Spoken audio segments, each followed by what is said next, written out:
Bismillahirrahmanirrahim. Assalamualaikum warahmatullahi wabarakatuh.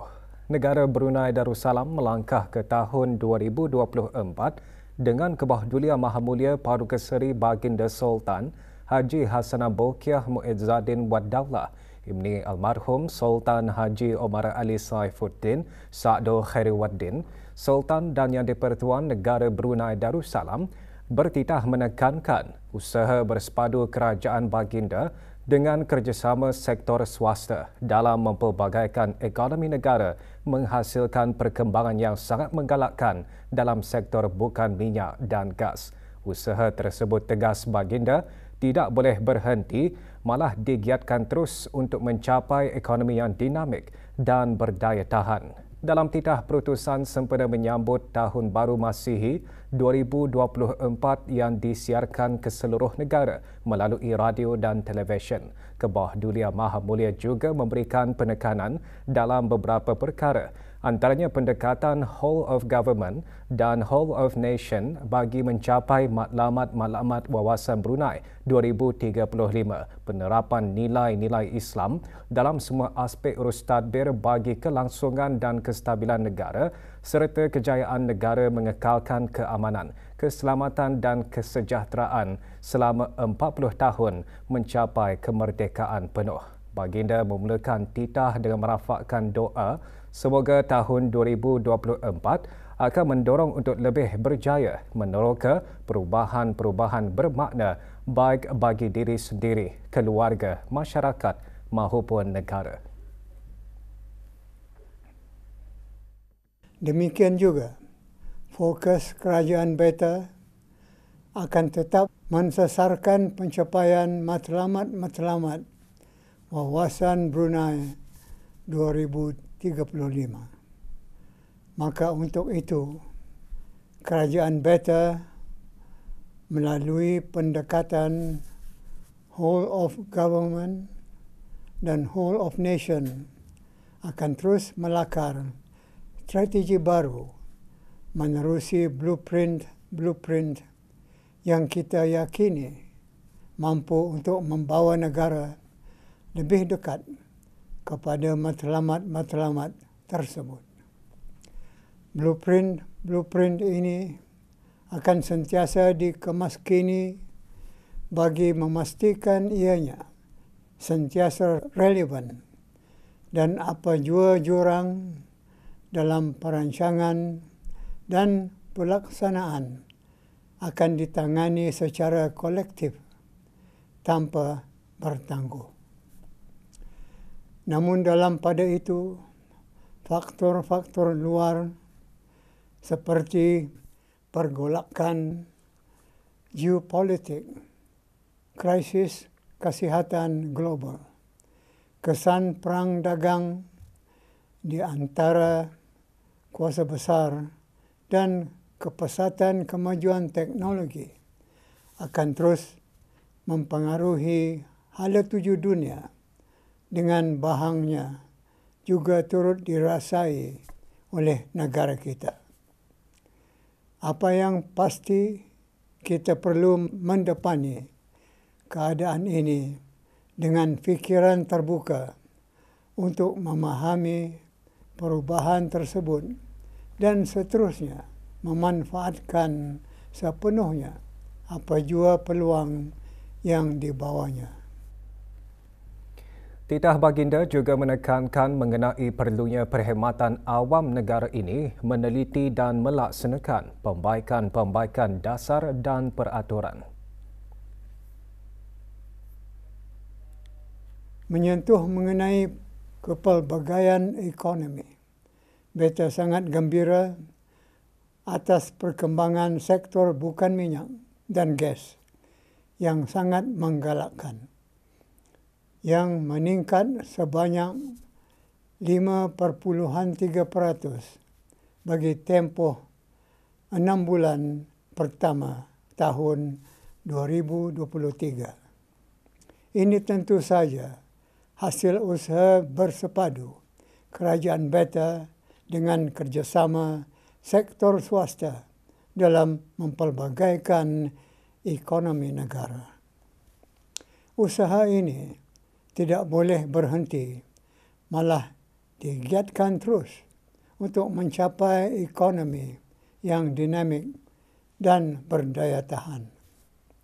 Ke arah itu, perkhidmatan awam negara ini perlu terus meneliti dan melaksanakan pembaikan dasar dan peraturan sebagai langkah memperkemaskan lagi sistem penyampaian perkhidmatan yang sedia ada. Khasnya ke arah mewujudkan ekosistem yang kondusif bagi pertumbuhan perniagaan dan pelaburan. Di samping menekankan accountability para penjawat awam. Dalam masa yang sama, penerapan nilai-nilai Islam dalam semua aspek urus tadbir perlu terus dititik beratkan selaras dengan langkah memelihara maqasid syariah bagi kelangsungan dan kestabilan negara. Kebawah Dulia Maha Mulia bertitah menzahirkan harapan agar skim persaraan kebangsaan dan gaji minima bagi sektor-sektor tertentu akan jadi pendorong untuk memajukan diri.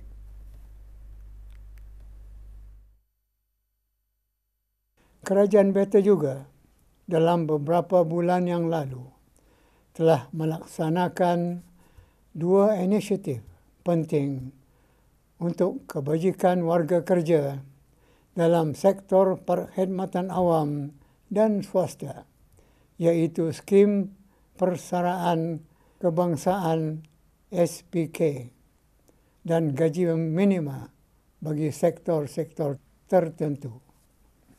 Beta berharap inisiatif-inisiatif ini akan jadi pendorong untuk mereka memajukan diri baik di sektor kerajaan maupun swasta.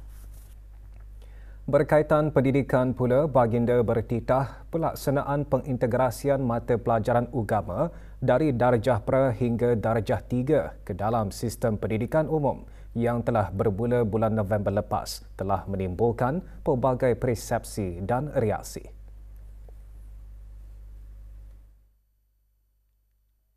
Beta berharap semua pihak akan memahami bahawa rancangan ini adalah bertujuan untuk menjaga kesejahteraan para pelajar melalui keseimbangan suasana dan pembelajaran.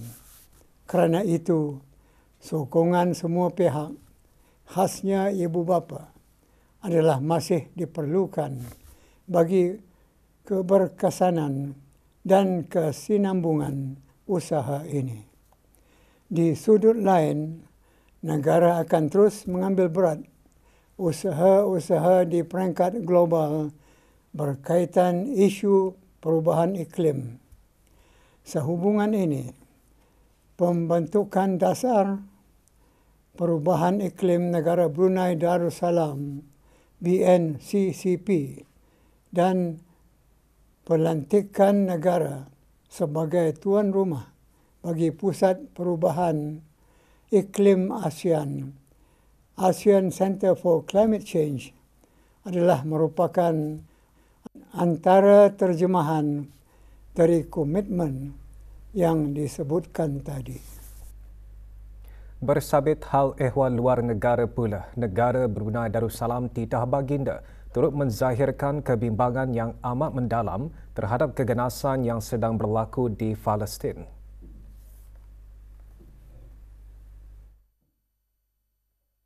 Kita mengharapkan supaya pihak-pihak berkenaan akan terus mematuhi kewajipan menghormati undang-undang antarabangsa, termasuk Piagam Pertubuhan Bangsa-Bangsa Bersatu, khasnya dalam usaha melindungi keselamatan orang awam. Sama-samalah kita berdoa semoga rakyat Palestin akan sentiasa mendapat perlindungan dan pemeliharaan Allah Subhanahu wa taala. Sebagai tanda simpati yang mendalam, negara Brunei Darussalam tidak ketinggalan menubuhkan tabung kemanusiaan untuk rakyat Palestin di samping doa dan kunut nazilah bagi rakyat dan negara Palestin juga dibaca di masjid-masjid. Beta berharap rakyat dan penduduk negara ini akan sama-sama menyumbang kepada tabung berkenaan sebagai derma atau sedekah kerana Allah Subhanahu wa taala. Kebawah Dulia Maha Mulia seterusnya bertitah pada tahun ini negara Brunei Darussalam insya-Allah akan menyambut 40 tahun negara mencapai kemerdekaan penuh.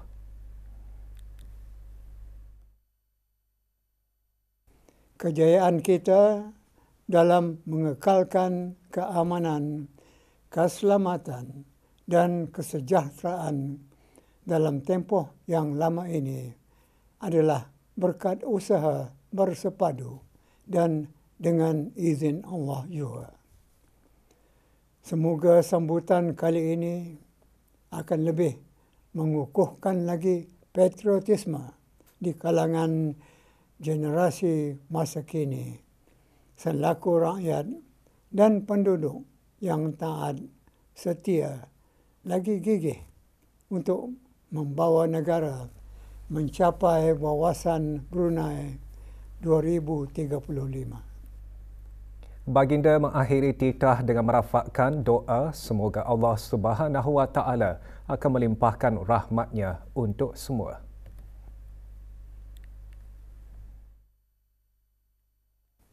Akhirnya, beta ingin merakamkan setinggi-tinggi penghargaan dan terima kasih kepada semua peringkat warga perkhidmatan awam, Angkatan Bersenjata di Raja Brunei, pasukan polis di Raja Brunei, pasukan-pasukan beruniform yang lain, termasuk mereka yang berkhidmat di sektor swasta dan badan-badan bukan kerajaan NGOs di atas komitmen dan usaha gigih kita melaksanakan tugas dan tanggungjawab masing-masing sepanjang tahun 2023.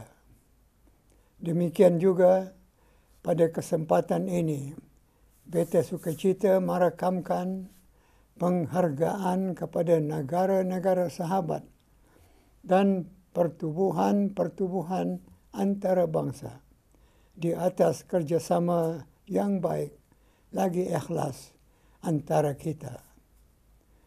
Selamat Tahun Baru Masihi 2024 kepada seluruh rakyat dan penduduk di negara ini, termasuk mereka yang berada di luar negara. Semoga Allah Subhanahu wa taala akan melimpahkan rahmatnya berupa keteguhan iman, kesihatan, keamanan dan kemakmuran untuk semua. Amin. Sebuah rumah di Kampung Bokiah A musnah dalam kebakaran yang berlaku kira-kira 7.15 pagi kemarin. Sebagai tanda keprihatinan, rombongan pihak Yayasan Sultan Haji Hassanal Bokiah membuat tinjauan ke tapak kejadian. Antara yang menyertai rombongan yang berhormat Pihin Dato' Laila Raja, Major Jara Bersara Dato' Paduka Seri Haji Awang Halbi bin Haji Muhammad Yusof, Menteri di Jabatan Perdana Menteri dan Menteri Pertahanan kedua selaku pengerusi Lembaga Pengarah Yayasan. Yang berhormat Dato' Seri Setia Dr. Awang Haji Muhammad Hisham bin Haji Jaafar, Menteri Kesihatan selaku Timbalan Pengerusi Lembaga Pengarah Yayasan, dan yang berhormat Dato' Seri Setia Awang Haji Nazmi bin Haji Muhammad, Menteri Kebudayaan Belia dan Sukan selaku Ahli Lembaga Pengarah dan juga pengerusi jawatan kuasa meneliti bantuan yayasan. Menurut pihak Yayasan Sultan Haji Hassanal Bokiah, Rumah berkenaan adalah milik Awang Rosli bin Haji Tuah dan didiami oleh 15 orang ahli keluarga. Kejadian tersebut mengorbankan satu jiwa yang dipercayai salah seorang ahli keluarga berkenaan.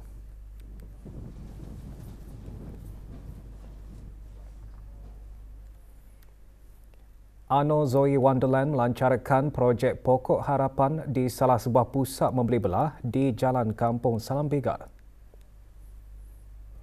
Hadir yang berhormat Pihin Orang Kaya Johan Pahlawan, Datuk Seri Setia Awang Haji Adenan bin Begawan Pihin Siraja Hatib, Datuk Seri Setia Haji Muhammad Yusof, Ahli Majlis Mesyuarat Negara. Projek bertujuan untuk memberi aspirasi bagi kesejahteraan emosi, keamanan global dan tingkah laku yang lebih baik kepada kanak-kanak. Lebih 100 peserta mengambil bahagian dalam riadah berjalan kaki sambil beramal di persekitaran Taman Mahkota Jubli Emas dan perkarangan Masjid Omar Ali Saifuddin di Ibu Negara. Aktiviti berjalan kaki sejauh 1.2 km adalah anjuran Jawatankuasa Ad Hoc Mantan Penuntut-Penuntut Pusat Tingkatan 6 PTE Jalan Muara 1975 hingga 1978. Juga diadakan penyerahan sumbangan yang dikumpul bagi tabung kemanusiaan rakyat Palestin di Gaza. Sumbangan lebih RM8,000 diserahkan kepada Pengiran Muhammad Amir Rizal bin Pengiran Haji Mahmud, Setiausaha Tetap Kesukanan, Kementerian Kebudayaan Belia dan Sukan. Sumbangan adalah hasil kutipan derma daripada mantan penuntut PTE senegara yang dibukakan sebelum ini melalui acara riadah.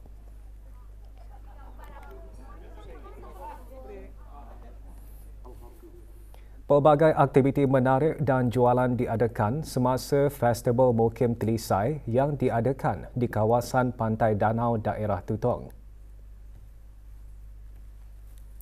Antara pengisian festival termasuk aktiviti jalan santai menyusuri Pantai Danau dan sekitar kawasan tempat riadah Kampung Danau ia antara lain bertujuan menyemarakkan lagi aktiviti semasa cuti penggal persekolahan.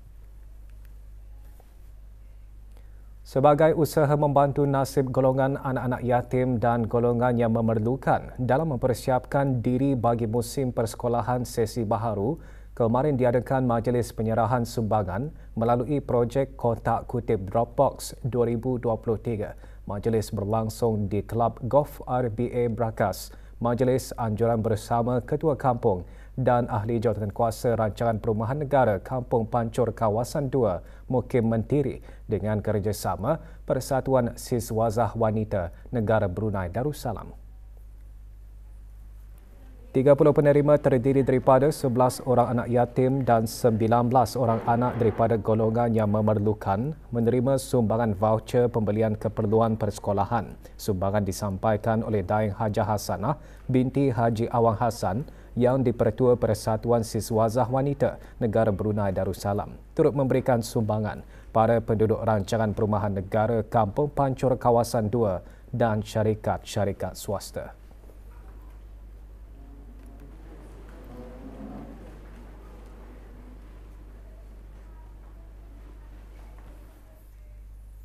Sebagai usaha untuk mengekalkan dan mengembangkan tradisi budaya bermukun, Majlis Perundingan Kampung Bokok malam tadi menganjurkan Malam Kebudayaan Bermukun.